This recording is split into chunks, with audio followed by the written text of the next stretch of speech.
During the Battle of the Atlantic in the Second World War, combined headquarters Western Approaches was situated in this building from 1941 to 1945.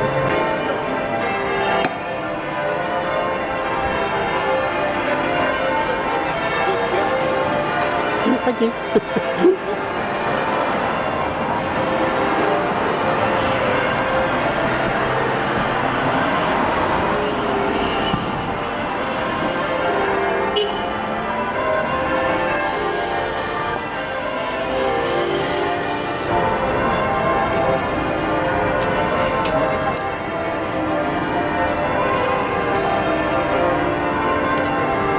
Explore Britain's top secret underground war bunker. Bunker? Bunker.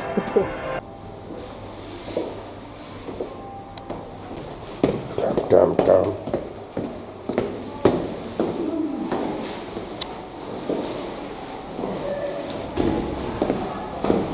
So Josh, this was an actual bunker that they used to plan the Battle of the Atlantic.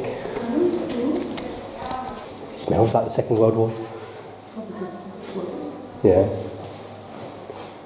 So the Western Approaches Tactical Unit was dedicated to training and analysis. Was a dedicated training and analysis team created in 1942, tasked to improve the development and dissemination of new tactics to Royal Naval and Allied vessels. The work carried out by the WATU was vital to the successful outcome of the Battle of the Atlantic. What have you found in your some of the tactics that this establishment helped to use to find the U-boats to protect the escort ships which escorted the merchant ships across from the United States and Canada over to Europe. Karl Donitz was the head of the Kriegsmarine, which is the German Navy, and Karl Donitz, became Führer at the end of the war. Not too bad. It's almost like a momentous. So what is this in your book? What does it say it is? This is Dock Lane. Dock Lane. Okay. I can imagine that. I think Ollie would have quite liked this actually. No, not the best scoring. Oh, what do you reckon the final score was in this match? I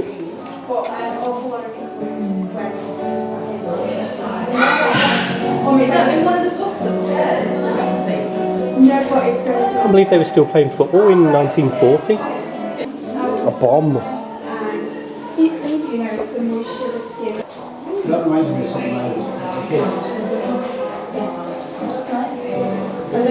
What's in the shop, Josh?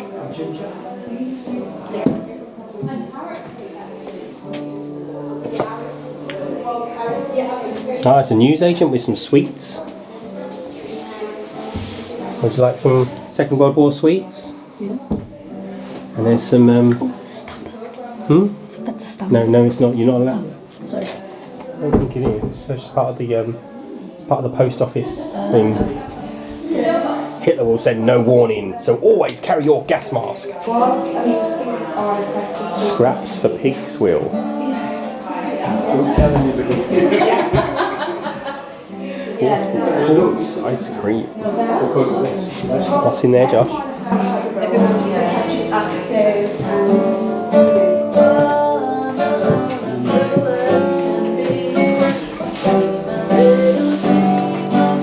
Hi. Hello, how are you doing? We're good, today? thank you.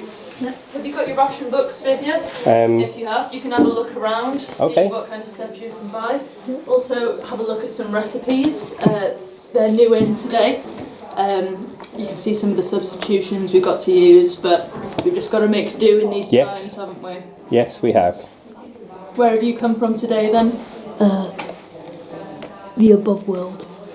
The Wirral. Oh, yeah. Very nice. Just over the water. Yes. Nice. I'm just practicing tonight for my gig next door in the ship. Oh, right, okay. I've been hired to just keep up morale, and I'm just looking after the shop whilst my mum's away out of town today. Rations you'd be allowed for the family. As a family of 4, you'd be allowed this much butter for a week, 2 eggs, some lard and some cheese. That would be your standard. For a week, Josh. A family of 4. 2 eggs between 4 people for a week. Cut the eggs in half. That's a good idea. I'll try that with my family actually. I mean, if you keep the eggs, you can just like make a chicken out of it. Yeah. I don't Actually. think that works. I'll give it a go. I'll get back to you if that does work. I think we might need to brush up on your biology a little bit.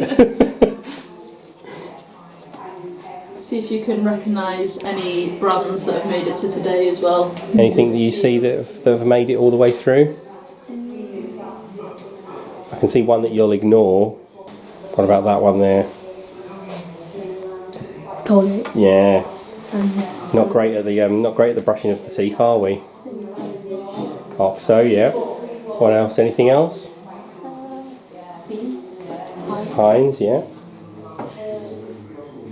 Alpha. Okay, yeah, good spot.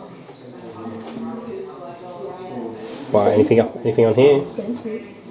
And convoys. Kellogg's. Kellogg's. Coffee substitute.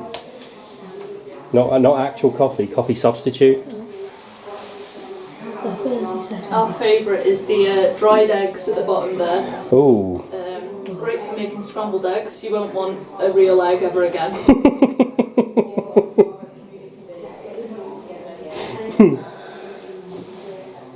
Well, thank you very much.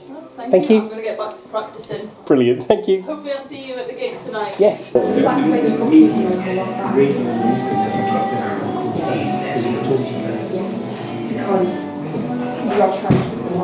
This is where the lady's doing her gig later in the pub. Yeah. So Josh, don't touch that. Sorry. So you see all these little red things. Yeah. That's where bombs were dropped during the Second World War by the Germans, all around Wallasey and Birkenhead, around the dockyards, mostly concentrated on the docks. We'd have been okay over in Morton. Why are you over there? Maybe there were some airfields over there because so over by Warrington there was Burton Wood, which is an airfield, and there would have been some more airfields around here as well to protect Liverpool. So they used to send over hundreds and hundreds of bombers in the hope that some would get through. That's how it worked during the Second World War. And the Germans didn't know that we had this thing called radar. So radar was a secret, and we invented radar, and we used that to spot when the bombers were coming along. But the Germans didn't know we had radar. An M42 Stahlhelm combat helmet. These are all artefacts that were found inside that U-boat when it got brought up from the bottom of the sea. So this is a helmet from a German soldier. This is a wooden Dachshund, so no one knows why that was there. This cute little sausage dog was on board, but the panel might have to explain things. Might help. He doesn't have a name. What do you think you should call him? Oh, a dog's purpose. This toy Dachshund was found amongst the wreckage of U-534. The toy is made of wood and attached together in several parts with leather to enable it to move. Its feet rest upon 2 sets of wheels, and the remnants of red paint can be faintly seen. I've got the name for it. It was proposed that someone maybe built it so that when they got home they could give it to their children. What do you think you should call it? Albert. Wasn't it stationed at the Albert dock? No, U-boats were Germans. Yeah. So they were stationed in Germany. Yeah, I know, but when they found it... Oh no, it was found nearby. It was on this side. I think it was on the Wirral side. So this, do you know what this is, Josh? Typewriter? No. This is an Enigma coding machine. So this is what the Germans used to send messages to each other. So each day you'd put a different cog in, and there'd be a different code to start the day, and then you'd push the button, and it would work like a typewriter, but then it would decode the message that came through to you so that the British people couldn't work it out. However, we had cracked the Enigma code, and the Germans didn't know that for years, and that's one of the reasons why we were able to find out where the U-boats were in the Atlantic. I've got things. Okay. Here's some insignia. Oh, here's some insignia from their, there's an iron cross. These from the wall. Yeah, so some of these patches would have been on their, on some of the uniforms. I take it that one in the middle isn't, because it looks really new. No, they all are. They're all found. These are all artifacts from the submarine. So this is an iron cross, a machinist pin, a U-boat war badge, a destroyer patch, a national emblem badge, a medical trade badge, a machinist mate. So U-534 is a type IXC-40 U-boat of the German Kriegsmarine built in 1942 and commissioned on the 23rd of December. She was launched on the 23rd of September 1942 and commissioned on the 23rd of December, with Oberlieutenant Sir C. Herbert Nallau in command. After Hitler committed suicide on the 30th of April, which is Josh and Mummy's birthday, his successor and Commander-in-Chief of the Kriegsmarine, Admiral Dönitz, ordered a partial surrender of German forces on the 5th of May 1945. U-534 was informed that morning by the harbour master at Øresund, Elsinore, Denmark, that the ceasefire was in effect south of the 56th parallel. However, for reasons unknown to us, Captain Nallau refused to surrender his boat. As a result of his refusal to surrender, U-534 was sunk by 2 RAF Liberators later on that day. Of the 52 crew on board when the boat sunk, a remarkable 49 of them survived. U-534 was the last U-boat to be sunk during the Second World War. It was raised from the depths in 1993 and made its way to Birkenhead in 1996, where it formed part of the Warship Preservation Trust's collection at the Birkenhead docks. Swim trunks? Oh, that's the captain's wallet. Died to the east coast of South America.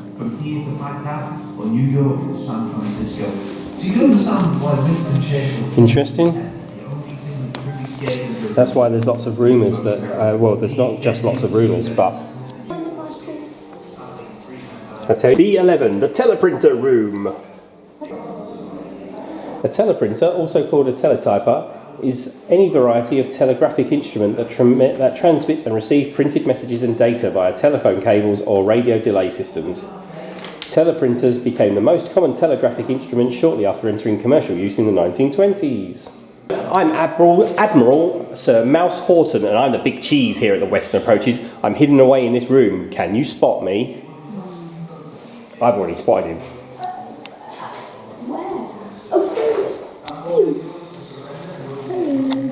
There he is. Secretaries. This is the exchange. Ah, so this is the telephony exchange.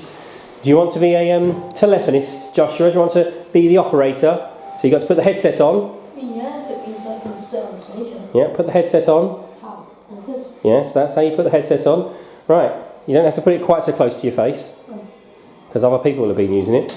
So what happens is someone would phone. So back in the 40s and the 30s, telephony exchanges. So what happened is if you wanted to phone somebody, you'd phone up an exchange like this, and you'd say to the operator, "Could you put me through to 212? Put me through to line 262," and then they'd push the buttons and they'd move these switches around and push you and connect you to the right place. So you'd get your call coming through. Right, so I'll connect you to line 42. There we go, connected. And that's called a rotary dial phone. Yep. I used to have one of those when I was younger. Well, What do you want me to put you into? line 29, please. My birthday. It was looked more like that, but it didn't have one of these. It didn't have one of these. Hello, hello, hello. Yes, pushing you through right now. Okay, thank you. Hang on.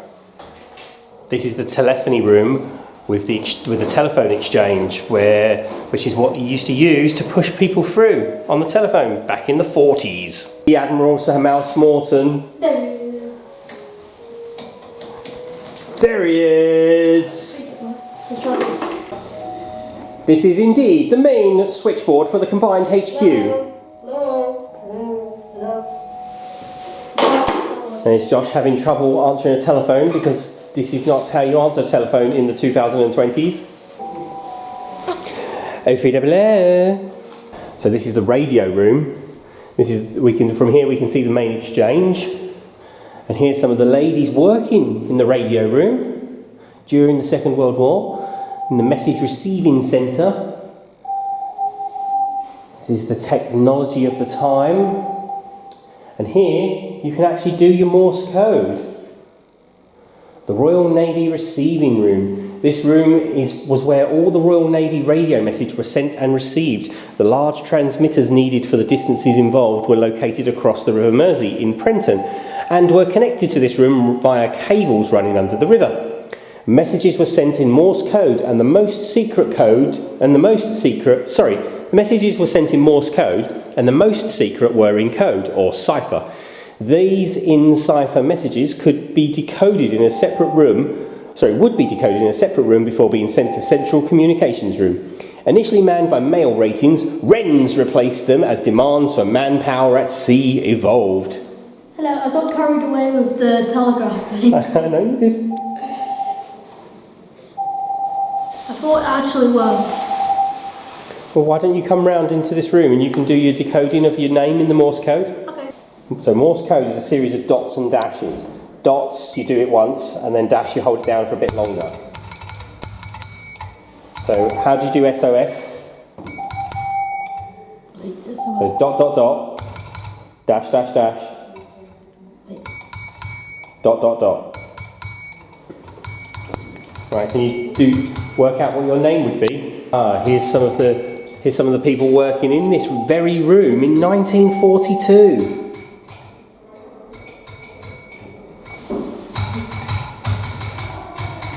Then some bell bottoms on those sailors. Here's some more.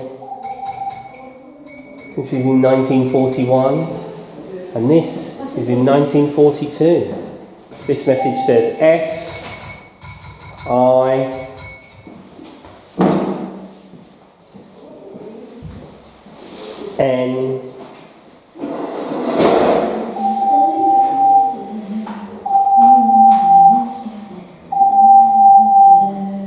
Okay, that letter doesn't exist. Josh, can you see this letter anywhere?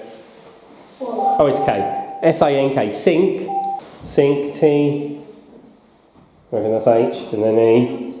Sink the B. I. S. I reckon that says sink the Bismarck. Yes, it says sink the Bismarck.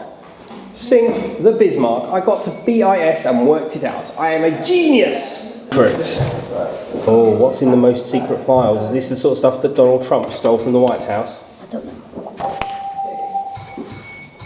He claimed he liked to keep the binders as a keepsake.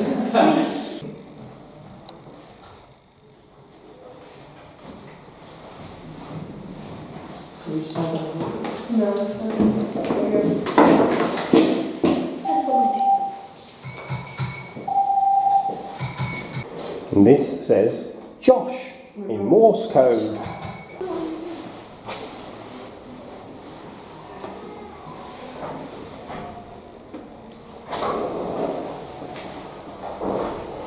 Entrance to operations. You are now passing through the third reinforced wall into the central command centre. Oh God, look at the thickness of these walls. Hold on, Josh. Sir Admiral Mouse Horton is hiding again. Where is he? There he is. Operations room, strictly no admittance. Oh my God, that's scary. I thought they were real people. Oh, what? They've got very small heads. I thought they were real people with like really weird legs. So this room would have belonged to someone quite important, I would have thought. They're called Is this how you work it? Yeah. Hello, hello, hello, hello. All that night. Did nobody answer to you, Joshua? This is another one of the rooms here in the Western approaches. This would have been someone's quarters, probably someone fairly important, an officer maybe. Would have been quite high up to have his own bed and sink. Officer of the watch, perhaps. So this is a memorial to all those who gave their lives during the Battle of the Atlantic. All the poppies. So this is the Arctic convoy. This side. This didn't go to these convoys didn't go to. Maybe I thought they were people. These convoys didn't go across to America. They went over to Russia. Please do not stand in the glass. What is it? Just the foundations, I guess. I don't know. So this is the HMS Bluebell. It was a corvette, one of the escort convoys during the Second World War. So 1 to 72 scale. So does that mean that the real ship was 72 times as big? Yep. To the convoy. Hold my very important documents. What did you call it? My very important. No. What did you call this? Oh, the convoy thing. The convoy plotting room. Yeah. Oh yes. Here's Josh plotting the convoys. The majority of the Arctic convoys were at various stages in their journeys plotted right in this very room. Not only were convoys plotted from here, but many of the Arctic convoys left on their journeys from Liverpool. Liverpool and the Western approaches were integral to the success of the Arctic convoys.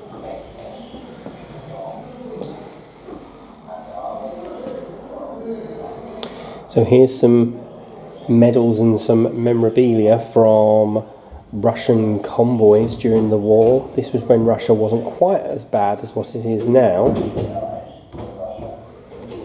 Although it wasn't great to its own people. I guess it did actually control Ukraine then, so maybe it was just as bad. Just didn't want to be German, that's all. Oh. Is it heavy? Well, yeah, it's steel. Steel? Yeah.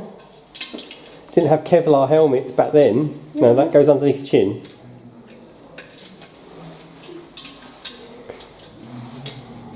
I think I put it on the wrong way. Is it supposed to hurt? I don't think it was particularly comfortable, no. Can I do that? There's no chalk, so no. Whoa, big room. So Josh, this is where they planned, so they'd use this to see where the boats actually were.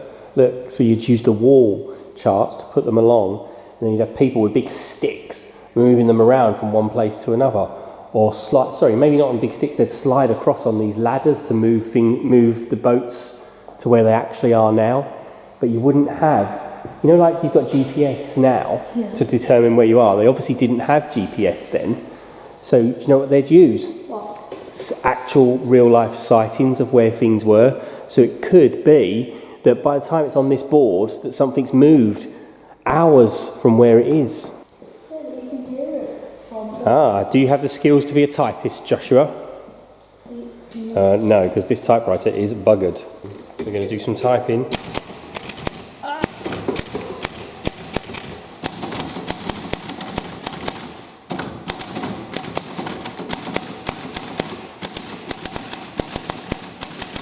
Dad's typewriting because he's old. He knows how to fix it because he's old. It's a long walk home, Josh.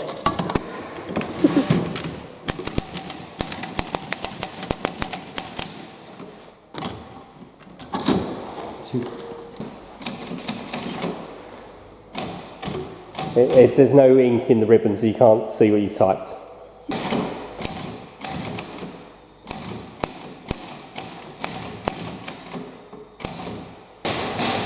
This room is actually amazing.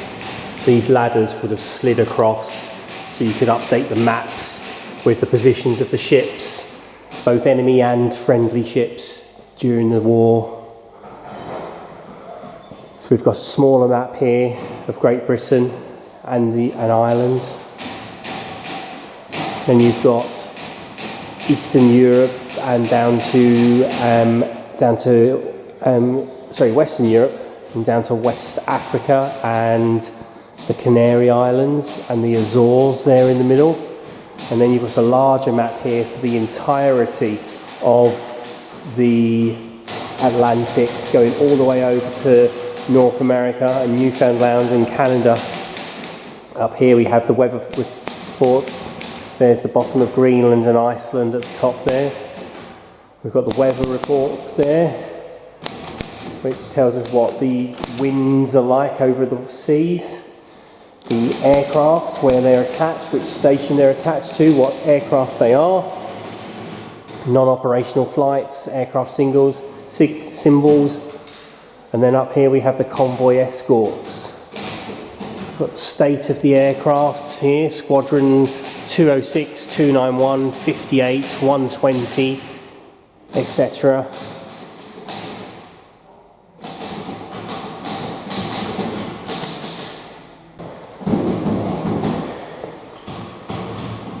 So these are some examples of what would have been sent through as intelligence reports. So these are what tells these are this is the sort of information that would have told the people who worked here during the war where our ships were actually placed, and then they'd have been plotted on this big giant map. Admiral Sir Mouse Horton is around here somewhere. Where could he possibly be?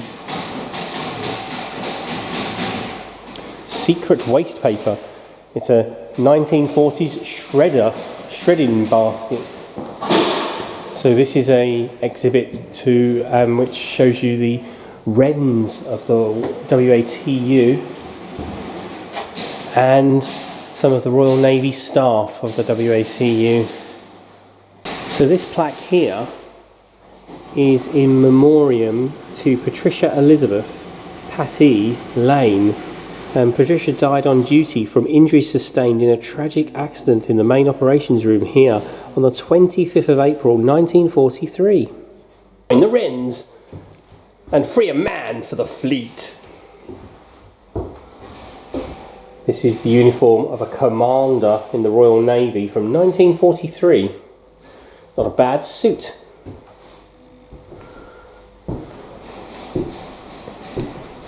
Another typewriter. I am a German spy and I have found the most secret documents. They are blank. Oh no. Aha! Naval message from Western approaches to the HMS Hood. HMS Hood moved from 3937 to 4039. Bismarck moved from 42 to 41 to 4140. The Prince of Wales moved 3635 to 3737. Bismarck is going to get sunk. Keep mum. She's not so dumb. Careless talk costs lives. That's rather sexist, isn't it? Oh yes, we can talk around this young lady because she's an idiot. The Royal Marines. This is a uniform for the Royal Marines. More secret. More secret documents. Oh no, these ones are empty.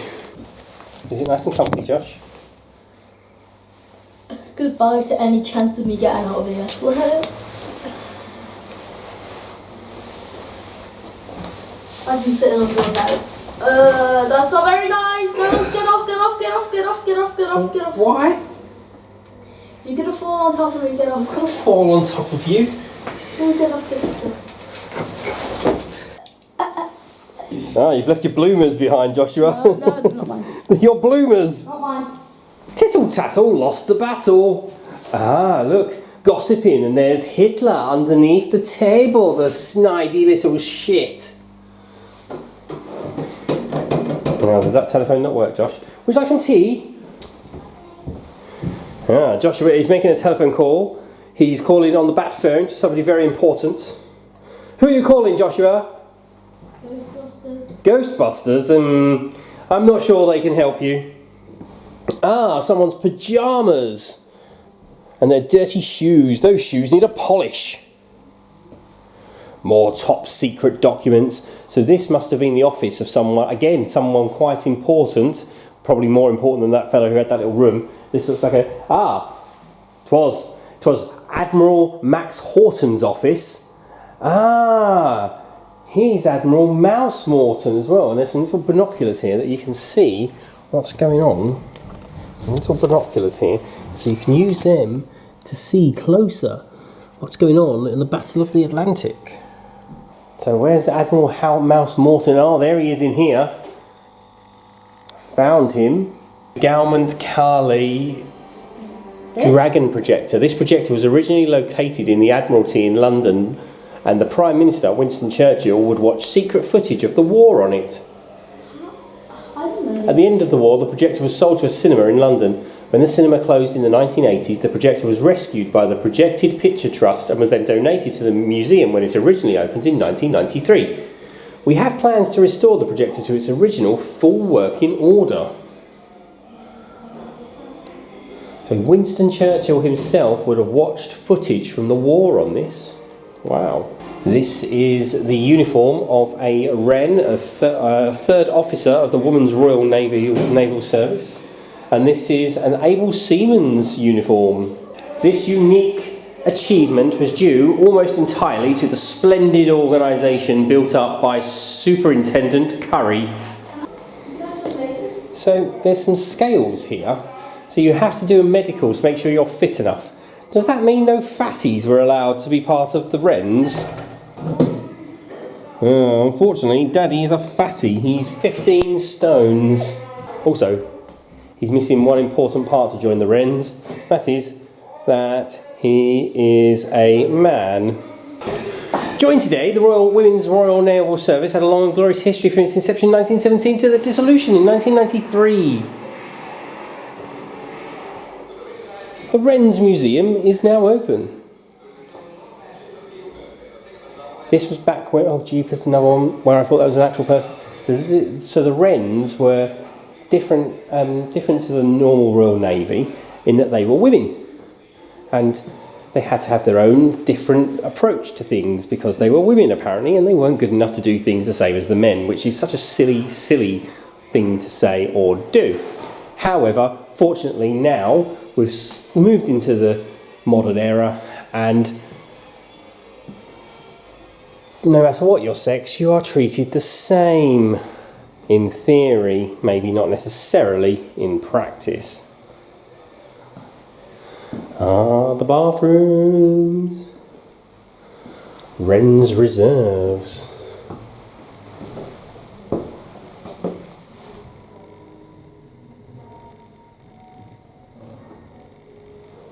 So these are the tropical uniforms for the Wrens.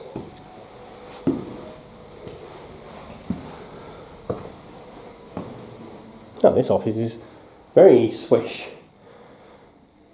So Dame Vera Lawton Matthews, at the outset of the Second World War, the Admiralty recognised they needed an organised and capable woman to lead the Wrens through the coming years of conflict, and they chose Mrs. Vera Lawton Matthews. She'd served in the Wrens during the First World War, signing up on the very day the service was formed. And here are the former directors of the Wrens. The history of the Wrens. In 1917 it was formed. In 1919 it was disbanded. But then it was quickly reformed in 1939 due to the onset of the Second World War. The Wrens reached its largest size in 1944 with 74,000 women doing 200 jobs. You alright, Slurpy Joe? The Wrens became a permanent service in 1949, and 3,000 Wrens were retained to provide the Navy with administrative and ancillary support. In 1977, which was a fabulous year because Daddy was born, the Wrens is brought into line with the Royal Navy and becomes subject to the Naval Discipline Act. In 1993, the Wrens are fully integrated into the Royal Navy. So, rumour has it that former Prime Minister Winston Churchill visited Western approaches fairly regularly during the Second World War. He supposedly used this very bath during his visits, as told to us by former Wrens who recalled giggling at the sounds of him splashing about. And this bath is dirty. It looks like the bath after Josh has had a bath. Doesn't it, Joshua? And there are more reasons to be done that you have gone away. Have we any more reasons? This is a Corvette. So the pressure on the Royal Navy during the early years of the war saw the development of the corvettes designed specifically for anti-submarine warfare and convoy protection. The most common of these was the Flower class corvette. So this is some equipment that is currently under restoration to be added to the exhibition. Signals and telephone exchange. Strictly secret, no papers to leave this area unless by authorised messenger. What does it say, Josh? What does it say, Josh? Fabulous museum, thanks. Munchy Road, Hippopotamus. Visitor's book. Munchy Road, Hippopotamus, whoever they could be, and a time traveller.